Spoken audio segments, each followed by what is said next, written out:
Hi hello friends, welcome back to it's my running star YouTube channel. Today వీడియోలో మనము forest and wild life resource second lesson అనేటువంటి జాగ్రఫీలోని lesson గురించి discuss చేసుకుందాము. So already first lesson నేను చాలా రోజుల క్రితం పోస్ట్ చేయడం జరిగింది. అది బాగా రీచ్ అయింది. సో అందుకని ఖచ్చితంగా ఈ టెక్స్ట్ బుక్ అయిపోగొట్టుకోవాలని అనుకుంటున్నాను అనమాట. సో కాబట్టి ఈ సెకండ్ లెసన్ తీస్తున్నాను. మీకు నెక్స్ట్ వచ్చేసి పాలిటీకి సంబంధించినటువంటి లెసన్స్ కూడా వస్తాయి.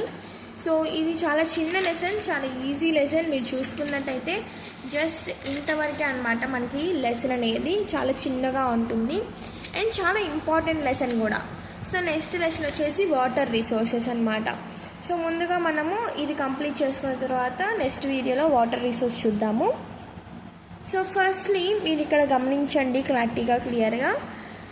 ఈ లెసన్ మొత్తం ఫారెస్ట్ గురించి, వైల్డ్ లైఫ్ గురించి అనమాట, వన్యప్రాణుల గురించి. ఓకేనా? సో ఇప్పుడు మనము నీట్గా లైన్ టు లైన్ చదువుకుంటూ వెళ్దాము. సో ఫస్ట్ మనం టార్గెట్ చేసే ప్యాసేజ్ ఈ ప్యాసేజ్ చదువుదాము. సో ఇక్కడ ఏమంటున్నారంటే, we share this planet with millions of other living beings. మనం ఈ ప్లానెట్ని చాలా లివింగ్ బీయింగ్స్తో షేర్ చేసుకుంటున్నాం కదా. Starting from microorganisms and bacteria, lichens to banyan trees, elephants and blue whales. So చాలా మైక్రో ఆర్గానిజమ్స్ దగ్గర నుండి బ్యాక్టీరియా వరకు, లిచెన్స్ నుండి బనియన్ ట్రీ వరకు, ఎలిఫెంట్స్ దగ్గర నుండి పెద్ద పెద్ద బ్లూ వేల్స్ వరకు మనము ఈ యొక్క ప్లానెట్ని మనం షేర్ చేస్తున్నాం అందరితో.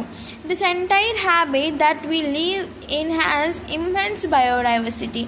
బయోడైవర్సిటీ అనేది చాలా బాగా కనిపిస్తుంది. అంటే different types of items, different types of organisms అనేవి మనం అలౌ చేస్తున్నాం మనతో షేర్ చేసుకోవడానికి. సో నెక్స్ట్ ఏమంటున్నారు అంటే, okay, this entire habit that we live in has immense biodiversity. We humans, along with all living organisms, from a complex web of ecological system in which we are only a part and very much dependent on this system for our own existence. So మనము వీటితో share చేసుకోవడమే కాకుండా వీటి మీద చాలా వరకు depend అయిపోయామని చెప్పొచ్చు కదా. మనం వీటి మీద చాలా వరకు కూడా డిపెండ్ అయిపోయామన్నమాట. సో నెక్స్ట్ ఏం చెప్తున్నారు అంటే, for example the plants, the animals and microorganisms recreate the quality of the air we breathe. So ఈ యొక్క ప్లాంట్స్ ఏం చేస్తాయి, ఎనిమల్స్ ఇవన్నీ ఏం చేస్తాయి, మైక్రో ఆర్గానిజమ్స్ మనం తీసుకునే ఆ యొక్క ఎయిర్ ఏదైతే ఉందో దాని యొక్క క్వాలిటీని పెంచుతాయి అన్నమాట, కొత్తగా ఉండేటట్టు చేస్తుంది. That water we drink and the soil that produce our food without which we can not survive. So మన చుట్టుపక్కల ఉన్న వాటి జంతువులు కానివ్వండి. సో ఇక్కడ మనం ఒక 2 థింగ్స్ నేర్చుకుంటాము. ఒకటి వచ్చేసి మనకి ఫ్లోరా గురించి చూస్తాము. ఒకటి వచ్చేసి fauna. Flora in the sense మనకి ట్రీస్ అనమాట, ట్రీస్, ప్లాంట్స్, వీటన్నిటిని కలిపి మనం ఏమంటున్నామంటే ఫ్లోరా అంటున్నాం. ఫౌనా అంటే ఎనిమల్స్ అనమాట. ఈ మనం అన్ని ట్రీస్ నేమ్స్ చెప్పలేము కాబట్టి in one single word we can replace trees with the flora. So same as ఎనిమల్స్ని కూడా we can replace with the name so call fauna. ఈ ఫ్లోరా ఫౌనా వల్ల మైక్రో ఆర్గానిజమ్స్ అన్నిటి వల్ల మనకి చాలా యూజ్ ఉంది. మనం తాగే వాటర్ని అవి క్వాలిటీ పరంగా చేస్తాయన్నమాట. ఎందుకంటే చుట్టూ ఉన్నటువంటి దేనికనే ఒక పర్టికులర్ యూజ్ అనేది ఖచ్చితంగా ఉంటుంది. సో దాని గురించి చెప్తున్నారు ఇక్కడ. అండ్ నెక్స్ట్ వచ్చేసి our food without which we cannot survive. So ప్రతిదీ అక్కడ నుండి మనకి లభిస్తుంది. Forest play key role in ecological system as these are also primary producers on which all other living beings depend. So forest కూడా చాలా important. ఎందుకు అంటే వాటి నుండి మనకి చాలా వరకు మనం రోజు యూజ్ చేసే డైలీ ఐటమ్స్ అనేవి ప్రొడ్యూస్ అవుతూ ఉంటాయి. సో మనం ఇండైరెక్ట్గానో డైరెక్ట్గానో వీఆర్ డిపెండ్ అవుతున్నాం అనమాట. వేటి మీద డిపెండ్ అవుతున్నాం? ఈ యొక్క ఫ్లోరా మీద, ఈ యొక్క ఫౌనా మీద మనం ఖచ్చితంగా డిపెండ్ అవుతున్నాం అండ్ అవ్వాలి కూడా, లేకపోతే మన సర్వైవల్ కష్టం కదా. కానీ నవేడేస్ పీపుల్ ఏం చేస్తున్నారు, అవుతున్నామని వాటి యొక్క షెల్టర్స్ని కూడా ఆక్యుపై చేసి అవి లేకుండా చేస్తున్నారు. వన్ థింగ్ మనం ఏం గుర్తుంచుకోవాలి, మనం సస్టైనబుల్గా ఉంటేనే అండ్ మన చుట్టూ ఉన్నటువంటి ఎన్విరాన్మెంట్ అనేది క్లీన్గా ఉంటేనే, క్లీన్గా ఉండాలి అండ్ నీట్గా ఉండాలి. అప్పుడే ఏమవుతుంది అంటే మనము సేఫ్గా ఉంటాము, అవి యానిమల్స్ కూడా సేఫ్గా ఉంటాయి, అండ్ ఫ్లోరా కూడా సేఫ్గా ఉంటుంది. ఇవేమీ లేకుండా ఉంటే మీరే ఆలోచించండి. జస్ట్ ఇమాజిన్ వన్ డే ఇలా ఉందనుకుందాం, మనకి ట్రీస్ లేవు, ఎలాంటి యానిమల్స్ లేవు, కెన్ వి సర్వైవ్ అంటే అబ్సల్యూట్లీ నో అనే చెప్తాం. సో అవి చాలా ఇంపార్టెంట్. మనం చేసే యాక్టివిటీస్ లైక్ పొల్యూషన్స్ ద్వారా అవన్నీ ఏమవుతున్నాయంటే చాలా లైక్ చెప్పలేని స్థితికి వెళ్ళిపోతున్నాయి అన్నమాట. చాలా స్పీసీస్ అనేవి ఎగ్జిస్ట్ అయిపోయినాయి. సో కాబట్టి మనం ఇప్పుడు నుండైనా కన్సర్వ్ చేసుకోవాలి, మనకున్న రిసోర్స్ని పొదుపుగా వాడుకుంటూ అందరికీ వచ్చేలాగా which we learn in the first lesson అలా ఉండాలన్నమాట. సో నెక్స్ట్ బయోడైవర్సిటీ అంటే ఇచ్చారు, rich in wildlife and cultivated species, diverse in form and function, closely integrated in a system through multiple networks of interdependence. ఇప్పుడు for example మనం ఒకటి తీసుకున్నాం అనుకోండి, for example ఇక్కడ ఇది ఒక ట్రీ ఉందనుకుందాం. ఈ ట్రీ మీద డిపెండ్ అయ్యేటువంటి ఒక డీర్ ఉంది, ఈ డీర్ మీద డిపెండ్ అయ్యేటువంటి ఒక లైన్ ఉంది, దీని మీద డిపెండ్ అయ్యేటువంటివి ఇంకా ఉండొచ్చు. సో ఇలా ఇంటర్ కనెక్టింగ్స్ అన్నిటిని కలిపేసి చాలా వెబ్స్ ఫామ్ అవుతాయి. దాన్నే మనం ఏమంటున్నామంటే biodiversity అంటున్నామంట.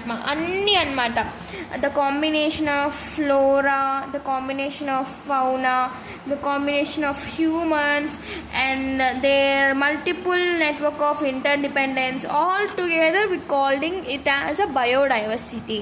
Okay, so next flora fauna in India. సో ఇది కూడా ఇంపార్టెంట్ అనమాట. ఒక విషయం ఏంటి అంటే ఈ లెసన్లో ఇంపార్టెంట్ అయినవన్నీ నేను మళ్ళీ ఇంకొక వీడియోలో పోస్ట్ చేస్తాను. యాజ్ వెల్ యాజ్ రిసోర్సెస్ డెవలప్మెంట్లో ఉన్నటువంటి ఇంపార్టెంట్ ఇవన్నీ కూడా పోస్ట్ చేస్తాను ఇన్ వన్ సింగిల్ వీడియో.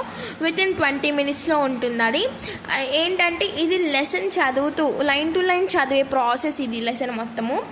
అదే నేను పెట్టే దాంట్లో ఓన్లీ ఇంపార్టెంట్ ఉంటుందన్నమాట. సో అది కూడా మనం చేస్తాం కాబట్టి we can able to get good marks. Even though when they go very deep into the subject kuda we can able to get the good marks anamata. So flora and fauna in India, if you look around you will be able to find that there are some animals and plants which are unique in your area. So కొన్ని animals కొన్ని plants ఏవైతే ఉన్నాయో మన ఏరియాలో చాలా ఉంటాయి, అందులో కొన్ని యూనిక్గా కూడా ఉంటాయి, అంటే మన దగ్గరే ఉంటాయి, వేరే దగ్గర ఉండదు. For example I will say one snake example. ఒక స్నేక్ తీసుకుందాం అనుకోండి, మన దగ్గర మేజర్లీ 3 kinds ఆఫ్ స్నేక్స్ ఉంటాయి అంతే. అదే ఒక బ్లాక్ మాంబా అనే స్నేక్ ఉంటుంది, if you can Google it. ఈ బ్లాక్ మాంబా స్నేక్ అనేది ఇక్కడ కనిపిస్తుంది అనమాట, మనకి నార్త్ అమెరికా ఈ సైడ్లో సౌత్లో ఇక్కడ కనిపిస్తుంది అనమాట, మన దగ్గర ఉండదు. అంటే అవి ఆ ఏరియాకి స్పెషల్. అవి ఏంటివి? బ్లాక్ మాంబాస్. ఇది ఒక type of name of a snake అనమాట. సో మన దగ్గర ఏంటి ఉండవు, అంటే ఒక్కొక్క ఏరియాలో ఒక్కొక్కటి ఉంటుంది. కంగారోస్ ఉంటాయి, మన దగ్గర చాలా రేర్, ఉండవు కూడా. ఆస్ట్రేలియా అటు సైడ్కి వెళ్తే కంగారోస్ ఎక్కువ ఉంటాయి. అంటే ఒక్కొక్క ఏరియాకి ఒక్కొక్క యానిమల్ అనేది ఉంటుందన్నమాట, యూనిక్గా ఉంటుంది అక్కడ. In fact, India is one of the world's richest countries in terms of its vast array of biological diversity.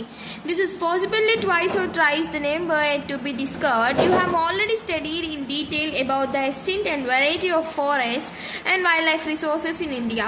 You may have realized the importance of this resource in our daily life. These diverse flora and fauna are well so integrated in our daily life that we take these for granted, but lately they are under great stress mainly due to insensitivity to our environment. ఇక్కడ మొత్తం ఏం చెప్తున్నారంటే మన India అనేది world richest అన్నమాట country. దేని పరంగా? Biodiversity పరంగా. మన ఇండియాలో మనం కనుక్కున్న వాటికన్నా డబల్స్ ఆర్ ట్రిపుల్ టైమ్స్ అనేవి కనుక్కోవాల్సినవి ఉన్నవి, ఇంకా కనుక్కోవాల్సినవి ఉన్నాయన్నమాట. అంటే ఎంత రిచ్ డైవర్సిటీలో కనుక్కోండి. బట్ కానీ మనం ఏం చేస్తున్నాము? వాటికి గ్రేట్ స్ట్రెస్ని కలిగిస్తున్నాం అన్నమాట, ఇవన్నీ చేస్తున్నాం. సో వీటన్నిటికీ పరిష్కారంగానే ఈ lesson forest and wild life అనే లెసన్. సో ఇప్పుడు కన్జర్వేషన్ ఆఫ్ ఫారెస్ట్. ఓకే, మనం వాటికి తప్పు చేస్తున్నాము, వాటిని చాలా స్ట్రెస్కి గురి చేస్తున్నాం. మనం ఏం చేయాలి? కన్జర్వేషన్ చేయాలి. కన్జర్వేషన్ అంటే వాటిని మనం పరిరక్షించాలన్నమాట. అంటే ఏం చేయాలి? So conservation in the background of a rapid decline in wildlife population and forestry has become essential. So conservation అనేది చాలా ఎసెన్షియల్ అయిపోయింది. But why do we need to conserve forest and wildlife? So ఇప్పుడు మిమ్మల్ని నేను question అడిగాను అనుకోండి, for example ఇదే question మీరేం చెప్తారో మీరు కామెంట్లో పోస్ట్ చేయండి. మనం అసలుకి ఎందుకు కన్జర్వ్ చేయాలి ఫారెస్ట్ అండ్ వైల్డ్ లైఫ్ని? ఇది నేను మిమ్మల్ని క్వశ్చన్ అడిగాను. At the same time at the same way ఈ క్వశ్చన్ అనేది ఇక్కడ కూడా ఉంది. సో ఆన్సర్ మీరు పెట్టండి, ఎందుకు చేయాలనుకుంటున్నాం అనమాట, ఎందుకు చేయాలి, అవసరం ఏంటి, ఒకవేళ చేయకపోతే అని కూడా మీరు ఇమాజిన్ చేసి ఒకసారి పెట్టండి. Okay. So conservation preserves the ecological diversity and our life support system. So conservation ద్వారా వాటర్, ఎయిర్ అండ్ సాయిల్ ఇవైతే కన్జర్వ్ అయిపోతాయి అనమాట. It also preserves the genetic diversity of plants and animals. ఇప్పుడు ముందు కాలంలో డైనోసర్స్ ఉండేవి, మరి ఇప్పుడు ఉన్నాయా అంటే ఇలా మనం కన్జర్వేషన్ చేయడం ద్వారా ప్రిజర్వ్ చేయొచ్చు అనమాట వాటి జెనెటిక్స్ని. ఇలా మనము నెక్స్ట్ జనరేషన్ ఇలా మనం చూసుకోవచ్చు వాటిని వచ్చే అవకాశం. ఇప్పుడు మన కన్జర్వేషన్ అనేది అందుకు ఇంపార్టెంట్. వాటి జెనెటిక్స్ని ప్రిజర్వ్ చేసుకోవచ్చు, వాటర్, ఎయిర్ వీటన్నిటిని సపోర్ట్ చేసే సిస్టమ్స్ని కూడా ప్రిజర్వ్ చేసుకోవచ్చు. తర్వాత next for better growth of species and breeding. For example in agriculture we are still depend on traditional crop variety. Fisheries too are heavily dependent on the maintenance of the aquatic biodiversity. So ఇక్కడ ఏమంటున్నానంటే మనము ఇంకా ఇలా preserve చేసుకోవడం ద్వారా మనం ఇప్పుడు ఏం చేస్తున్నాం, పాత పద్ధతులనే పాటిస్తున్నాం. We are using the old traditions only. So కాబట్టి మనకేంటంటే we want to depend on this particular things like water మీద డిపెండ్ అవ్వాలి, మనము రైన్ మీద డిపెండ్ అవ్వాలి. ఎందుకు? We are using the old remedies. So కానీ they give the extraordinary results అనమాట. అయితే మరి వాటి కోసం కావాలి, ఫుడ్ కావాలి, అగ్రికల్చర్ కావాలంటే we need to conserve them, we must need to conserve them అనమాట. అది very very important. Next in 1960s and 70s conservationist demanded a national wild life protection. ఇది గుర్తుపెట్టుకోండి, ఇక్కడ నుండి మీకు ఇంపార్టెంట్వి వస్తాయి. నేను ఇక్కడ కింద కూడా రాశాను, ఆ పేజ్కి ఇంపార్టెంట్ ఏంటి అని రాశాను ఇక్కడ చూడండి.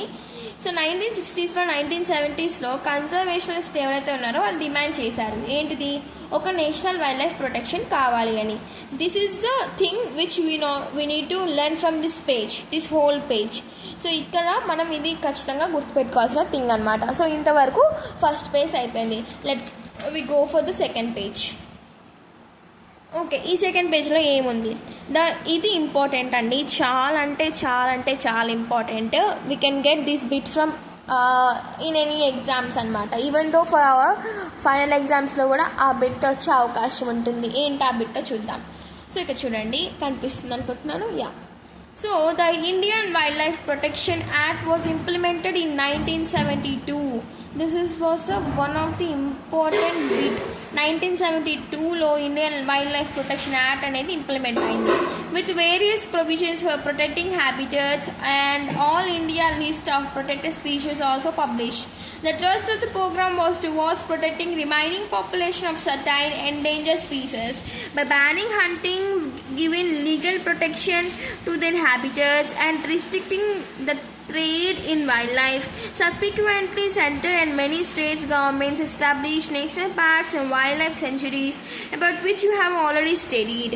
సో ఇక్కడ ఏమంటున్నారు అంటే 1972లో వైల్డ్ లైఫ్ ప్రొటెక్షన్ యాక్ట్ వచ్చింది. సో చాలా ఏవైతే ఎండేంజర్ స్పీషీస్ ఉన్నాయో అంటే అంతరించిపోబోతున్నాయో వాటిని వాటిని మనము కాపాడడానికి ఇది చేయడం జరిగిందనమాట. సో ఎలా చేయొచ్చు అంటే హంటింగ్ బ్యాన్ చేసినప్పుడు ఇవి అంటే ఇప్పుడు ఫర్ ఎగ్జాంపుల్ మనకి లయన్స్ ఉన్నాయనుకోండి, ఈ లయన్ మీద హంటింగ్ బ్యాన్ చేస్తే చాలా వరకు లయన్స్ అనేవి సస్టైన్ అవుతాయి కదా. సో హంటింగ్ బ్యాన్ చేస్తే సస్టైన్ అవుతాయి, చేయకపోతే వాటి యొక్క నెంబర్ ఏమవుతుంది, కొలాప్స్ అయిపోతుంది, డిక్రీజ్ అయిపోతుంది కదా. సో కాబట్టి when we ban hunting we can able to do somehow sustainability to that particular animal అనమాట. ఇక్కడ ఏం చెప్తున్నామంటే హంటింగ్ బ్యాన్ చేయడం ద్వారా we can able to conserve that animal. And next కొన్ని నేషనల్ పార్క్స్ని, వైల్డ్ లైఫ్ సెంచురీస్ని, బర్డ్ సెంచురీస్ని ఎస్టాబ్లిష్ చేశారు. అండ్ తర్వాత ఇవన్నీ ప్రాజెక్ట్స్ అనమాట. ఇవన్నీ చాలా ఈజీ ప్రాజెక్ట్స్. ఇక్కడ బ్లాక్ బక్ ఉంది కదా, ఈ బ్లాక్ బక్ అనేది అడిగే అవకాశం ఉంటుంది. ఆంధ్రప్రదేశ్కి సంబంధించినటువంటి స్టేట్ ఎనిమల్ అనమాట బ్లాక్ బక్. సో ఈ యొక్క ప్రాజెక్ట్ టైగర్ అనేవి ఇవన్నీ తీసుకురావడం జరిగిందనమాట. ఓకే, ఇదంతా చదివేసేయండి, ఇక్కడ ఏమీ ఉండదు, జస్ట్ వేగ్నేషన్ కాపాడుతున్న నేమ్స్ ఉంటాయి అంతే. సో నెక్స్ట్ చూద్దాము. సో నెక్స్ట్ ఏంటంటే ప్రాజెక్ట్ టైగర్. అసలు ప్రాజెక్ట్ టైగర్ అంటే ఏంటి? ఇది 1972లో వచ్చింది. ఏంటిది? Indian wild life protection act. ఇది వచ్చేసి ప్రాజెక్ట్ టైగర్ వచ్చేసి 1973లో వచ్చింది. ఓకేనా, ఇది వెరీ ఇంపార్టెంట్. మనది చూడండి, పాపులేషన్ ఇక్కడ దగ్గర నుండి ఇక్కడికి వెళ్ళిపోయిందంటే చూడండి, ఒక 50,000 దగ్గర నుండి అసలు చాలా అంటే చాలా తగ్గిపోయింది. 10-20 టైమ్స్ తగ్గిపోయింది అనమాట రేట్ అనేది. ఇంతకు వచ్చేసింది ఈ నెంబర్కి. మరి దీని ద్వారా ఎందుకు టైగర్ యొక్క తగ్గిందంటే హంటింగ్ చేస్తారనమాట. వాటి యొక్క నెయిల్స్ అనేవి very costly in the market. So కాబట్టి వాటి కోసం అనేది, తర్వాత వాటి యొక్క ఫుడ్ దొరకపోయినా కూడా మనకి అది చనిపోయే అవకాశం ఉంటుంది. సో కాబట్టి ప్రాజెక్ట్ టైగర్ తీసుకొచ్చారు. So since India and Nepal provide habitat about 2/3 of surviving tigers population in the world. So ఇండియాలో కల్లా ఈ వరల్డ్లో కల్లా ఇండియా అండ్ నేపాల్ దగ్గరే 2/3 పాపులేషన్ ఉందండి. 2/3 పాపులేషన్ ఉంది.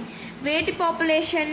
ఈ టైగర్స్ యొక్క పాపులేషన్. అంటే 3 పార్ట్స్ చేస్తే అందులో 2 పార్ట్స్ మన దగ్గర, అంటే మన దగ్గర అంటే 1 పార్ట్ ఇండియా దగ్గర ఉందనుకుంటే ఇంకొక పార్ట్ అనేది నేపాల్ దగ్గర, అంటే అలా ఉందన్నమాట.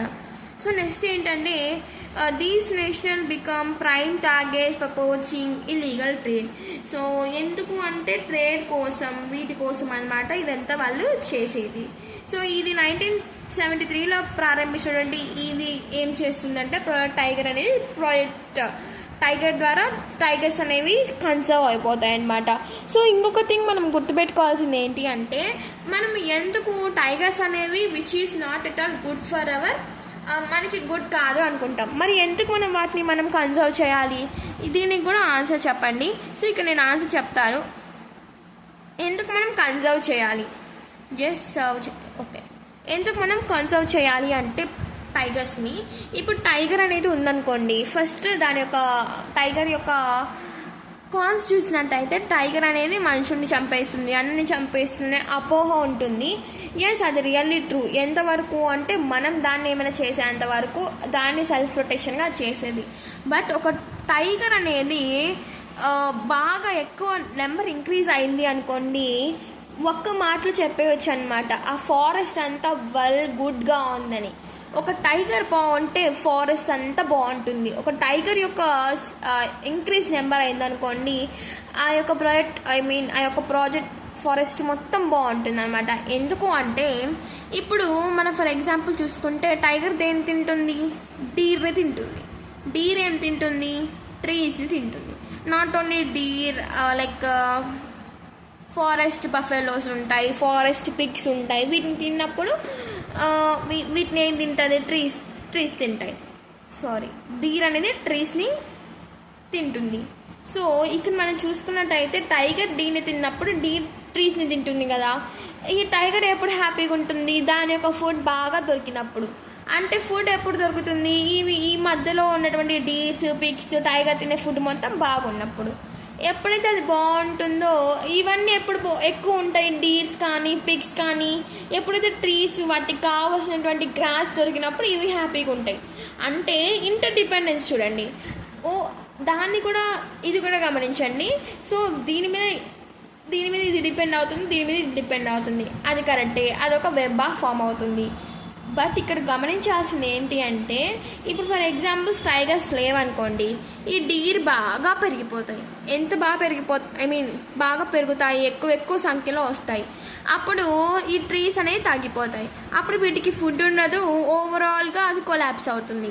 ఇంకోటి కూడా గమనించండి, ఇప్పుడు టైగర్స్ మాత్రమే ఉన్నాయి, దానికి కావాల్సిన ఫుడ్ అనేది డీర్స్ ఏమీ లేవు. అప్పుడు కూడా మన ఫారెస్ట్ బాగుండదు. ఎప్పుడైతే వీటి యొక్క పాపులేషన్ కరెక్ట్గా ఉంటుందో అప్పుడు అంతా బాగుంటుంది అనమాట.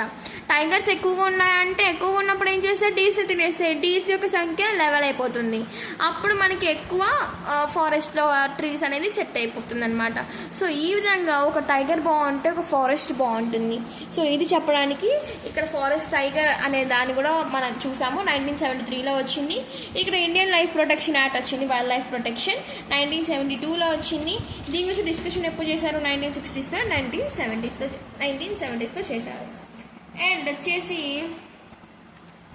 నెక్స్ట్ అసలు నేషనల్ పార్క్ అంటే ఏంటి అండ్ వైల్డ్ లైఫ్ సెంచరీ అంటే ఏంటో చూద్దాము. సో చిన్నగా చూద్దాము. ఇక్కడ నేషనల్ పార్క్ అంటే is more restricted area as compared to the wild life sanctuary. So wildlife సెంచరీతో కంపేర్ చేస్తే ఈ నేషనల్ పార్క్ అనేది రిస్ట్రిక్టెడ్ ఏరియా అనమాట. Random access to the people is not allowed. నువ్వు వెళ్ళి చూసేస్తే వస్తానంటే అలౌ చేయరు. ఓకేనా? So tickets and permission are required for this. So tickets permission అనేది ఉండాలి దేనికి? నేషనల్ పార్క్కి. ఇలా అడిగే అవకాశం ఉంటుంది. The difference between national park and wildlife sanctuary అన్నప్పుడు ఈ question important. So wildlife sanctuary is not very restricted area. So national పార్క్తో కంపేర్ చేస్తే ఇది అసలు రిస్ట్రిక్షన్ లేని ఏరియా. మనం జనరల్గా కూడా వెళ్ళి చూడొచ్చు. Tickets are not at all required అనమాట. టికెట్స్ కూడా not at all required. So ఇప్పుడు నెక్స్ట్ చూద్దాం మనము. సో నెక్స్ట్ ఏంటి అంటే సో నెక్స్ట్ వచ్చేసి మనకి equal importance as means of preserving biodiversity sizeable magnitude. So మనం అన్నిటినీ సరిపోయిన అంటే ఫర్ ఎగ్జాంపుల్ ఒక దేశానికి 2 పులులు ఉంటే ఎలా ఉంటుంది? అంత బాగా లేకుండా ఉంటుంది. ఒక రీజనబుల్ సైజబుల్ మ్యాగ్నిట్యూడ్ అనేది ఉండాలి. అండ్ నెక్స్ట్ ఇప్పుడు కోకాట్ నేషనల్ పార్క్ అనేది ఉత్తరాఖండ్లో ఉంది. సుందర్బన్ వచ్చేసి వెస్ట్ బెంగాల్లో ఉంటుంది. బాంధవ్ నేషనల్ పార్క్ మధ్యప్రదేశ్లో ఉంది. సరిస్కా వచ్చేసి మనకి రాజస్థాన్లో ఉంది. మానస్ వచ్చేసి మానస్ టైగర్ రిజర్వ్ వచ్చేసి అస్సాంలో ఉంది. పెరియార్ వచ్చేసి కేరళలో ఉంది. ఇవన్నీ ఇంపార్టెంట్. వీటిలో ఏదో ఒకటి ఇచ్చి మనకి ఏది ఎక్కడ ఉందని అడుగుతారు. జస్ట్ మనకు ఇచ్చింది ఇంత ఇన్ఫర్మేషనే కాబట్టి ఇచ్చిన ఇన్ఫర్మేషన్ని క్లియర్గా చూసేసుకోండి. అండ్ నెక్స్ట్ వచ్చేసి మనకి conservation planning in the notification under Wildlife Act 1980 and 1986, several hundred butterflies, moths, beetles and one dragonfly have been added to the list of protected species. So protect చేయాల్సిన స్పీషియస్లోకి బటర్ఫ్లైస్ కూడా add అయ్యాయి, moths కూడా add అయ్యాయి. చూడండి అవి కూడా add అయ్యాయంటే ఎలాగుందో. So అంటే వాటిని కూడా మనము లైఫ్ అనేది లేకుండా చేస్తున్నామంటే దానికి టోటల్లీ కారణం మనం చేసే యాక్టివిటీస్ అనమాట. సో కాబట్టి ఏం చేస్తారంటే యాక్ట్ ప్రకారం 1980 అండ్ 86 యాక్ట్ ప్రకారం 1991లో ఇది చాలా ఇంపార్టెంట్. 1991లో ఏం చేశారు అంటే first time plants were also added to the list starting with 6 species. అంటే ప్లాంట్స్ని కూడా ఒక 6 ప్లాంట్స్ని కూడా పెట్టడం జరిగింది. ఓకేనా? దేంట్లోకి ప్రొటెక్టెడ్ స్పీషియస్లోకి 1991లో ప్లాంట్స్ని యాడ్ చేసినదనమాట. వైల్డ్ లైఫ్ యాక్ట్ 1986 ప్రకారము బటర్ఫ్లైస్ని, మోత్స్ని, బీటిల్స్ని, డ్రాగన్ ఫ్లైస్ని కూడా యాడ్ చేశారు. ఇది ఇంపార్టెంట్. సో ఇక్కడ కాన్సన్ట్రేట్ చేసుకోవాలి మనము. ఇక్కడ కాన్సన్ట్రేట్ చేసుకున్న తర్వాత జస్ట్ ఆ యొక్క ఏదైతే ఉంటుందో పక్కన రాసుకున్నట్టయితే మీకు ఈజీగా ఉంటుందన్నమాట. Okay. And next types of forest చూద్దాము. సో మొత్తం మీద ఇది మనం చాలా డేస్ నుండి నేర్చుకున్నాం. 6th క్లాస్ నుండి స్టార్ట్ చేసాం. ఇది types of forest: reserve forest, protected forest, unclassed forest. Reserve forest అన్ని రిజర్వ్ అనమాట. Half of the total forest అనేది రిజర్వ్ ఫారెస్ట్లోనే ఉంటుంది. ఈ ప్రొటెక్టెడ్ ఫారెస్ట్ ఏదైతే 1/3 అనేది ఆక్యుపై చేసి ఉంటుంది. 1/3. ఓకేనా? నెక్స్ట్ మనకు వచ్చేసి అన్క్లాస్డ్ ఫారెస్ట్ అంటే గవర్నమెంట్ ఉంటుంది, ప్రైవేటు ఉంటుంది. ఇక్కడ మ్యాక్సిమం రిజర్వ్ అంటే మొత్తం గవర్నమెంట్ చూసుకుంటుంది. ఈ ప్రొటెక్ట్ కూడా ఆల్మోస్ట్ ఇది గవర్నమెంట్ దగ్గరే ఉంటుంది. ఈ అన్క్లాస్డ్ వచ్చేసి కాంబినేషన్ ఉండొచ్చు, లేదంటే ఓన్లీ గవర్నమెంట్ ఉండొచ్చు, ఓన్లీ ప్రైవేట్ ఉండొచ్చు. అండ్ నెక్స్ట్ ఇది చదవాలి. ఒకసారి ఇది చదివితే అర్థమవుతుంది. ఇది half of the total forest system. ఇది వచ్చేసి ఓన్లీ 1/3 అనేది ఉంటుంది. ఓకే, 1/3 అనేది ప్రొటెక్టెడ్ కిందకి వెళ్ళిపోతుంది. రిజర్వ్డ్ ప్లస్ ప్రొటెక్టెడ్ అనేది రెండింటిని కలిపి పర్మనెంట్ ఫారెస్ట్ అంటాం. వేటిని? ఈ రిజర్వ్ని, ఈ ప్రొటెక్టెడ్ని. అండ్ నెక్స్ట్ వచ్చేసి Madhya Pradesh has the largest area under permanent forest. అంటే రిజర్వ్డ్ అండ్ ప్రొటెక్ట్ని కలిపితే మనం పర్మనెంట్ అంటున్నాం కదా, ఎక్కువ మధ్యప్రదేశ్కి ఉందన్నమాట. నెక్స్ట్ దేనికి ఉందనేది మనకి ఇచ్చారు. అంతే. ఇక్కడ చూడండి, ఈ జమ్మూ కాశ్మీర్ వీటన్నిటికి వచ్చేసి మనకి రిజర్వ్ ఫారెస్ట్ ఉంటుంది. బీహార్, హర్యానా, పంజాబ్కి వీటికి వచ్చేసి ప్రొటెక్టెడ్ ఫారెస్ట్ ఉంటుంది. ఇది అంతగా అడగరు, just they will ask like this అనమాట. Right the difference between the protected forest, unclassed forest, reserve forest or protected forest, అంతే. More than half of the total forest has been declare as reserve forest, half కన్నా ఎక్కువ. And next మనకు వచ్చేసి community and conservation ఉంది. ఇంకా almost lesson కూడా అయిపోవచ్చింది. Community and conservation అనేది వెరీ ఇంపార్టెంట్ అనమాట. ఇవి ఎగ్జాంపుల్తో రాస్తే we can able to get the good marks. ఏం చెప్తున్నారో చూద్దాము కమ్యూనిటీ అండ్ కన్జర్వేషన్లో. So conservation strategies are not new in our country. So conservation strategies అనేది మన కంట్రీలో ఎప్పుడు ఫాలో అవుతూనే ఉంటాము, ఎందుకంటే మరి కన్జర్వ్ చేయాలి కదా అనిమల్స్ని. Without they we cannot able to survive. So if we often ignore that in India, forests are also home to the some of the traditional communities. So ఈ ఫారెస్ట్ అనేవి ట్రైబల్ పీపుల్స్కి కమ్యూనిటీ అనమాట. Like చాలా communities అనేవి ఫారెస్ట్లో leave అవుతూ ఉంటాయి. మనం ఏం చేస్తామంటే ఫారెస్ట్ని కొట్టడానికి వెళ్తాము, బట్ అక్కడ ఉన్నటువంటి కమ్యూనిటీ పీపుల్ని ఫారెస్ట్ని యాజ్ ఎ గాడ్ ఆర్ గాడ్నెస్గా భావిస్తారు వాళ్ళు. అలా గాడ్గా భావించడం ద్వారా వాటి మీద ఎవరైనా వస్తే అటాక్ చేసే ఎగ్జాంపుల్స్ కూడా మన హిస్టరీలో ఉన్నాయి. వాళ్ళు అంతగా పూజిస్తారనమాట వాటిని. వాళ్ళు కాపాడుకున్నవి అయితే చాలా ఉన్నాయి. చాలా ఫారెస్ట్ని వాళ్ళ ద్వారా కాపాడుకున్నారనమాట. చాలా మూమెంట్స్ చేశారు వాళ్ళు, ఎందుకంటే వాటికి వాళ్ళందరికీ సోర్స్ అదే అనమాట. అలా అని వాళ్ళు మనలాగా పొల్యూషన్స్ చేస్తారంటే అంతగా ఏమీ చేయరు. సో కాబట్టి ఈ కమ్యూనిటీస్ చాలా వరకు కన్జర్వ్ చేసుకున్నాయి ఫారెస్ట్ని. ఎలా చేసుకునే చూద్దాము. In some areas of India local communities are struggling to conserve these habitats along with government officials, recognizing that only will secure their own long-term livelihood. ఇక్కడ నుండి వస్తుంది ఇది కేస్ 1. ఇంకా కేస్ 2 చూద్దాం. కింద కేస్ 1 చూద్దాం. ఫస్ట్ కేస్ ఎక్కడ conserve చేశాయి? In Sariska tiger reserve. ఈ సరిస్కా మనం ఎక్కడ విన్నాము? ఇక్కడ చూసాం. ఎక్కడుంది ఇది? రాజస్థాన్లో ఉంది. సో కాబట్టి ఇలా అర్థమైనామంటే Sariska tiger reserve Rajasthan. Villages have fought against many mining by citing the wild life protection act. So mining చేసే వాళ్ళకి ప్రొటెక్ట్ చేశారంట. In many areas villages themselves are protecting habitats and explicitly rejecting the government involvement. So government ఇన్వాల్వ్మెంట్ని వద్దనే చెప్తున్నారు వీళ్ళు కూడా. ఎందుకు అంటే అది మనం చెప్పలేము అది కరెక్ట్గా అవుతుందని. వీళ్ళైతే కన్సల్ట్ చేసుకోగలరు కదా. గవర్నమెంట్ ఇన్వాల్వ్మెంట్ లేకుండానే వాళ్ళు ఇలా చేసేస్తారు అనమాట. So next, the inhabitants of 5 villages in Alwar district of Rajasthan have declared 1200 hectares of forest as a Bairodaka sanctuary. So ఇక్కడ రాజస్థాన్లో ఉన్నటువంటి అల్వార్ డిస్టిక్లో పీపుల్ ఏం చేశారంటే 1200 హెక్టార్స్ని బైరోదకా సెంచరీగా డిక్లేర్ చేసుకొని అక్కడ హ్యాబిటేట్ చేస్తున్నారనమాట. And next the famous Chipko movement కూడా ఉంది. Chipko movement. Himalayas are not only success resistant deforestation in several areas but also shown community afforestation. So మనం చూసుకున్నట్టయితే వీళ్ళు ఏమంటున్నారంటే మనకి ఇది చిప్కో మూమెంట్ అనేది ఒకటి ఇంపార్టెంట్. హిమాలయాస్లో ఇది సక్సెస్ఫుల్గా రెసిస్ట్ అయిందనమాట డిఫారెస్టేషన్ చేయకుండా.